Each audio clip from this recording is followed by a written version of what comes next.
கர்த்தருடைய பரிசுத்த நாமத்துக்கு மகிமை உண்டாவதாக. நம்முடைய ஆண்டவரும் அருமை இரட்சகருமாகிய இயேசு கிறிஸ்துவின் நாமத்தில் தேவ பிள்ளைகளாகிய உங்கள் யாவருக்கும் அன்பின் வாழ்த்துக்கள். ஒரு புதிய மாதமாகிய ஆகஸ்ட் மாதத்தை கர்த்தர் நமக்கு தந்தபடியினாலே உங்களோடு கூட நான் இணைந்து கர்த்தரை அதிகமாய் மகிமைப்படுத்துகிறேன். ஆகஸ்ட் என்றாலே நம்முடைய இந்திய தேசத்திற்கு சுதந்திரத்தை பெற்றுக் கொடுத்த ஒரு அற்புதமான ஒரு மாதம். மாத்திரமல்ல, இந்த ஆகஸ்ட் மாதத்தில் இந்திய தேசம் அந்த விடுதலையை நினைத்து கர்த்தர் நமக்கு கொடுத்திருக்கிற இந்த சுயாதீனத்தை நினைத்து தேசமே கொண்டாடுகிற ஒரு முக்கியமான ஒரு மாதமாக இந்திய தேசத்தின் ஜனங்களுக்கு அது கொடுக்கப்பட்டிருக்கிறது. ஒரு விதத்தில், ஆவிக்குரிய விதத்தில் அதை குறித்து நம்ம சொல்ல வேண்டும் என்றால், இன்றைக்கு உங்களுக்கும் எனக்கும் விடுதலை என்பது அவசியம். பலவிதமான பிசாசின் கட்டுகளிலும் உபத்திரவங்களிலும் இன்றைக்கு தேவ பிள்ளைகள் கூட சிக்கிக்கொண்டவர்களாய், இயேசுவை அறியாத ஜனங்கள் கூட பலவிதமான உபாய தந்திரங்களினாலே கட்டுண்டவர்களாய் இருக்கிறார்கள். எனவே இந்த மாதத்தில் உண்மையாக ஆவிக்குரிய ஒரு விடுதலையும் கூட நமக்கு அவசியமாய் இருக்கிறது. எனவே அதை உணர்ந்தவர்களாக இந்த புதிய மாதமாகிய ஆகஸ்ட் மாதத்திற்குள் நாம் பிரவேசிக்கலாம். ஒரு விசை கூட கர்த்தர் கொடுத்த வார்த்தைகளை, வாக்குத்தத்த வசனங்களை தியானிப்பதற்கு முன்பாக நம் தலைகளை தாழ்த்தி ஜெபித்து கர்த்தருடைய வசனத்திற்குள்ளாக நம்ம கடந்து செல்லலாம். யாவரும் என்னோடு கூட இணைந்து ஜெபிப்பீர்களா? அன்புள்ள இயேசு சுவாமி, இந்த புதிய மாதமாகிய ஆகஸ்ட் மாதத்திற்காக உம்மை நாங்கள் நன்றியோடு கூட துதிக்கிறோம், ஸ்தோத்திரங்களை ஏறெடுக்கிறோம். கர்த்தர் நல்லவர், அவர் கிருபை என்றும் உள்ளது என்று பறைசாற்றினதை போல கடந்த 7 மாதம் அளவும் கர்த்தர் எங்களுக்கு எவ்வளவு நல்லவராய் இருந்தீர். ஆண்டவரே, உம்முடைய கிருபை எங்கள் மேல் எவ்வளவு பெரியதாய் இருந்தது. உள்ளத்தின் ஆழத்திலிருந்து உமக்கு நன்றி செலுத்துகிறோம். இன்னும் ஒரு விசை இந்த புதிய மாதத்தை உங்கள் கரங்களில் ஒப்பு கொடுக்கிறோம். பரிசுத்த ஆவியானவர் உடைய திருவிழ சித்தத்தின்படி ஆண்டவரே, இந்த மாதத்தை கர்த்தர் எங்களை எப்படி நடத்த வேண்டும் என்று விரும்புகிறீரோ அந்த வழியில் நீர் எங்களை நடத்தும்படி நாங்களும் எங்களை உங்கள் கரங்களில் ஒப்பு கொடுக்கிறோம். வசனத்தை நாங்கள் தியானிக்க போகிறோம். பரிசுத்த ஆவியானவர் ஆண்டவரே, வேத வசனத்தினுடைய வெளிச்சத்தில் எங்களை நடத்துவீராக. உடைய ஜனத்தோடு கூட கர்த்தர் பேசுவீராக. பரிசுத்த ஆவியானவர் தம் ஜனத்தோடு கூட பேசுவாராக. எல்லா தடைகளை அப்புறப்படுத்துங்க. எல்லா வியாதி பலவீனங்களை கடிந்து கொள்ளுகிறோம். வசனங்களை தியானிக்க கூடாதபடி வார்த்தைக்கு விரோதமாய் போராடுகிற எல்லா அந்தகாரத்தின் இருள் வானமண்டலங்களில் போராடுகிற எல்லா பொல்லாதி பிரபஞ்சத்தின் பொல்லாத அசுத்த ஆவிகளின் வல்லமைகளை கடிந்து கொள்ளுகிறோம். தேவ ஆவியானவர் பிரத்யட்சமாய் தம்முடைய ஜனத்தோடு கூட பேசுவீராக. தாழ்த்துகிறோம், ஒப்பு கொடுக்கிறோம். ஆசீர்வதியும். இயேசு கிறிஸ்துவின் நாமத்தில் ஜெபிக்கிறோம் பிதாவே, ஆமென், ஆமென். ஹல்லேலூயா. இன்றைக்கும் கூட இந்த மாதம் முழுவதும் நம்ம தியானிக்கும்படியாய் பரிசுத்த ஆவியானவர் எனக்கு வெளிப்படுத்தின ஒரு வேத வசனத்தை உங்களுக்கு முன்பாக நான் வைக்க விரும்புகிறேன். அந்த வசனமானது எரேமியா தீர்க்கதரிசியின் மூலமாய் ஆண்டவர் பேசின ஒரு வார்த்தை. எரேமியாவின் தீர்க்க தரிசன புஸ்தகம் 31வது அதிகாரம் 13வது வேத வசனம். எரேமியா 31:13.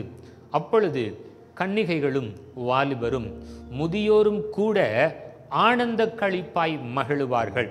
மாத்திரமல்ல, நான் அவர்களுடைய துக்கத்தை சந்தோஷமாக மாற்றி அவர்களை தேற்றி அவர்கள் சஞ்சலம் நீங்க அவர்களை சந்தோஷப்படுத்துவேன். கர்த்தருடைய பரிசுத்த நாமத்துக்கு மகிமை உண்டாவதாக. இந்த வார்த்தையை இன்னும் ஒரு விசை கூட வாசிக்கிறேன். என்னோடு கூட இணைந்து நீங்களும் வாசிக்க வேண்டும் என்று நான் விரும்புகிறேன். வசனம் இப்படியாய் சொல்லுகிறது: கன்னிகைகள், வாலிபர்கள், அவர்களோடு கூட முதியவர்களும் இணைந்து கொள்ளுகிறார்கள். ஆனந்த களிப்பாய் மகிழுவார்களாம். மாத்திரமல்ல, அவர்களுடைய எல்லாருடைய துக்கத்தையும் அவர் சந்தோஷமாய் மாற்றப் போகிறார். வாலிபர்களுக்கு, கன்னிகைகளுக்கு, மூப்பர்களுக்கு, முதியவர்களுக்கு எல்லாருடைய துக்கத்தை ஆண்டவர் சந்தோஷமாய் மாற்றப் போகிறார். அவர் அவர்களை தேற்றுவாராம்.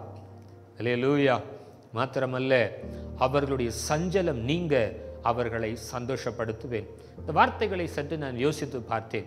இந்த வார்த்தையை ஆண்டவர் பேசுகிறதற்கான காரணம் என்ன என்பதையும் ஆராய்ந்து பார்க்கும்படியாய் முற்பட்டேன்.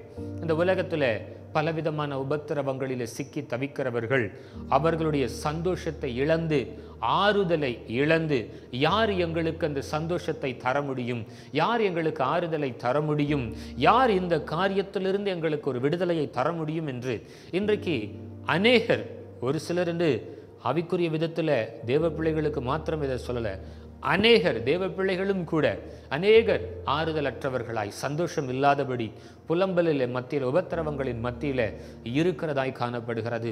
எனவே ஒருவேளை நானும் கூட தேவ சமூகத்தில் பலவிதமான எதிர்பார்ப்புகளோடு காத்திருந்தபடினாலே பரிசுத்த ஆவியானவர் இந்த வசனத்தை எனக்கு காண்பித்தார்.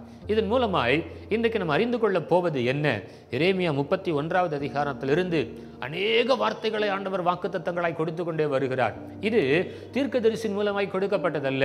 கர்த்தராகிய தேவன் என் வார்த்தையின்படி அவருடைய வாயே இதை சொல்லிற்று என்று வேதம் சொல்லுகிறது. எரேமியா 31வது அதிகாரம் 3வது வசனத்தில் கூட நீங்கள் வாசித்து பார்க்கும் பொழுது, பூர்வ காலம் முதல் கர்த்தர் எனக்கு தரிசனமானவர் என்பாய். ஆம், அநாதி சிநேகத்தால் உன்னை சிநேகித்தேன், ஆதலால் காருண்யத்தால் உன்னை இழுத்து கொள்ளுகிறேன். ஆண்டவர் பாருங்க, சில நேரத்தில் நம்ம சொல்லுவோம் வேதத்தில் இருக்கிற எல்லா வாக்குத்தத்தங்களும் நிபந்தனைகளுக்கு உட்பட்டது. ஆனால் சில நேரங்களிலே நம்முடைய நிபந்தனைகளை மிஞ்சி சில காரியங்கள், அதாவது ஆண்டவர் எதிர்பார்க்கிற விதத்தில் நம்மால் நடக்க முடியாமல் இருந்த போதிலும் கூட அவருடைய அநாதி சிநேகம், அவருடைய காருண்யம் நம்ம இழுத்து கொள்ளுகிறது. ஆண்டவர் நம்மளை எவ்வளவுக்கு அதிகமாய் நேசிக்கிறார் என்பது இந்த வசனத்தினுடைய ஆழங்களின் மூலமாய் நம்மால் அறிந்து கொள்ள முடியும். ஆண்டவர் இப்போ நம்ம என்ன நம்ம இடத்துல விரும்புகிறார்? ஒருவேளை புதிய ஏற்பாட்டில் ஆண்டவராக இயேசு கிறிஸ்துவும் கூட இந்த உலகத்தில் உங்களுக்கு உபத்திரவங்கள் உண்டு, போராட்டங்கள் உண்டு, இந்த உபத்திரவத்தின் மத்தியில் நீங்கள் திடன் கொள்ளுங்கள், காரணம் இயேசுவாகிய அவர் நான் உலகத்தை ஜெயித்தேன் என்று பேசினார். அப்ப இந்த உலகத்தை ஜெயிக்கும் பொழுது, உலகத்தின் மேல் நம்ம ஜெயம் எடுக்கும் பொழுது நமக்குள்ளாக இருக்கிற துக்கத்தை அவர் சந்தோஷமாய் மாற்றுகிறார். யோவான் 16வது அதிகாரம் 30, 31, 32 ஆகிய இந்த வசனங்களிலே இந்த வார்த்தைகளை நம்மால் பார்க்க முடியும். அப்போ ஆதி முதலாய், ஒருவேளை பழைய ஏற்பாட்டின் நாட்களில் ஆதி முதலாய் பிதாவாகிய தேவனுடைய விருப்பமும் கூட அதுதான், உங்களை நான் ஆனந்த களிப்போல மகிழ பண்ணுவேன், உங்கள் துக்கத்தை நான் சந்தோஷமாய் மாற்றுவேன், உங்களை தேற்றுவேன், உங்களுடைய சஞ்சலம் நீங்க. சஞ்சலம்னு என்ன தெரியுமா? இருதயம் உடைஞ்சு போயிடுறது. இனி எங்களை தேற்றுவார் இல்லை என்ற வார்த்தை. ஆனால் உங்கள் சஞ்சலத்தையும் ஆண்டவர் மாற்றி உங்களை சந்தோஷப்படுத்துவாராம். அது அவருடைய அநாதி சிநேகம். அவர் நம் மீது வைத்த அந்த அன்பு காருண்யத்தினால் உன்னை இழுத்துக்கொண்டே இந்த புதிய மாதமாகிய, இந்த விடுதலையின் மாதமாகிய ஆகஸ்ட் மாதம் உங்கள் சஞ்சலத்தை ஆண்டவர் மாற்றப் போகிறார். உங்களுடைய பலனற்ற தன்மையை ஆண்டவர் பார்த்து உங்களை தேற்றப் போகிறார். உங்களுடைய எல்லா துக்கத்தையும் ஆண்டவர் சந்தோஷமாய் மாற்றப் போகிறார். நிச்சயமாகவே உங்கள் துக்கம் சந்தோஷமாய் மாறும். ஹல்லேலூயா. மாத்திரமல்ல, தேசமே நீ பயப்படாதே, மகிழ்ந்து களிகூறு. இந்த ஆகஸ்ட் மாதம் முழுவதும் தேசத்திற்கான வாக்குத்தத்தம். ஒருவேளை தேசத்தில் இருக்கிற ஜனங்களுடைய துக்கத்தை ஆண்டவர் சந்தோஷமாய் மாற்றப் போகிறார். பலனற்று இருக்கிற தேசத்தின் ஜனங்களை கர்த்தர் தேற்றப் போகிறார். வசனம் சொல்லுகிறபடி அவர்களுடைய சஞ்சலங்களை ஆண்டவர் நீக்கி சந்தோஷத்தை கொடுக்க போகிறார். ஒருவேளை நான் இதை எப்படி சொல்கிறேன் தெரியுமா? ஒரு நிபந்தனையற்ற ஒரு ஆசீர்வாதத்தை இந்த ஆகஸ்ட் மாதத்தில் கர்த்தர் நமக்கு தரப்போகிறார். எத்தனை பேர் அதை விசுவாசிக்கிறீங்க? அநேகர் வியாதியினாலே சஞ்சலப்படுகிறீர்கள், கடன் பாரத்தினாலே திடனற்று போனவர்களாக இருக்கிறீர்கள். சொந்த குடும்பம் உங்களை நிராகரிக்கும் பொழுது உங்களுடைய இருதயம் அதில் துக்கத்தை வருவிக்கிறது. சொந்த குடும்பத்தில் என்னை ஏற்றுக்கொள்ளுவார் இல்லையே என்கிற துக்கம். உங்கள் சொந்த குடும்பத்தில் உங்களை ஏற்றுக்கொள்ளும் பொழுது, நீங்கள் பலனற்றவர்களாய் வியாதியில் இருக்கும் பொழுது கர்த்தர் உங்களுக்கு சுகத்தை கொடுக்கும் பொழுது நீங்கள் தேற்றப்படுகிறீர்கள். உங்கள் துக்கம் சந்தோஷமாய் மாறுகிறது. உங்கள் சஞ்சலங்களை ஆண்டவர் எடுத்து போடுகிறார். அப்படிப்பட்ட ஒரு மகிமையின் மாதமாகிய இந்த ஆகஸ்ட் மாதத்தை இந்த முதல் நாள் காலையிலிருந்து உங்கள் கண்கள் காணப்போகிறது.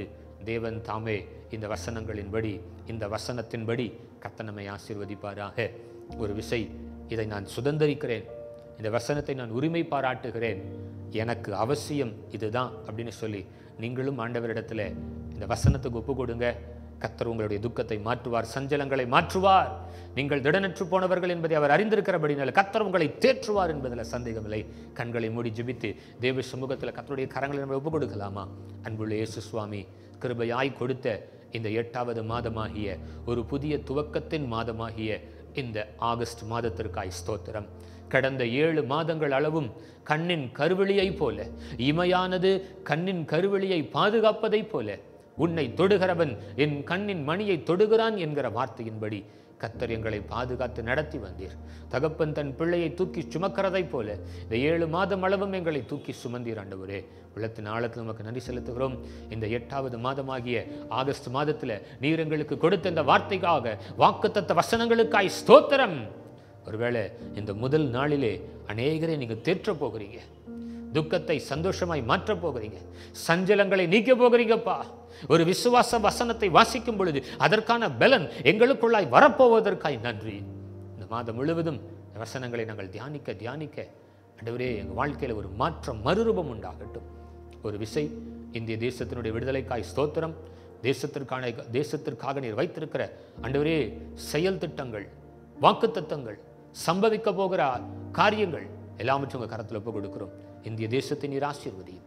எங்கள் ஜெபங்களை நீர் கேட்டு பதில் கொடுத்து விட்டீர் என்று நாங்கள் விசுவாசிக்கிறோம். எல்லா கன மகிமை துதி உமக்கு செலுத்துகிறோம். இயேசு கிறிஸ்துவின் நாமத்தில் ஜெபிக்கிறோம் பிதாவே, ஆமென், ஆமென். என அன்பான தேவ பிள்ளைகளே, இந்த செய்தியை, இந்த வசனத்தை கேட்டுக்கொண்டிருந்த உங்கள் வாழ்க்கையில் இந்த மாதம் முழுவதும் இந்த வசனத்தை நீங்கள் பற்றிக்கொள்ளுங்க, வாக்குத்தத்தமாக எடுத்துக்கொள்ளுங்க. கர்த்தர் உங்களுடைய எல்லா துக்கத்தையும் சந்தோஷமாய் மாற்றுவார், உங்களை தேற்றுவார், உங்கள் சஞ்சலங்களை நீங்க உங்களை ஆசீர்வதிப்பார். God bless you.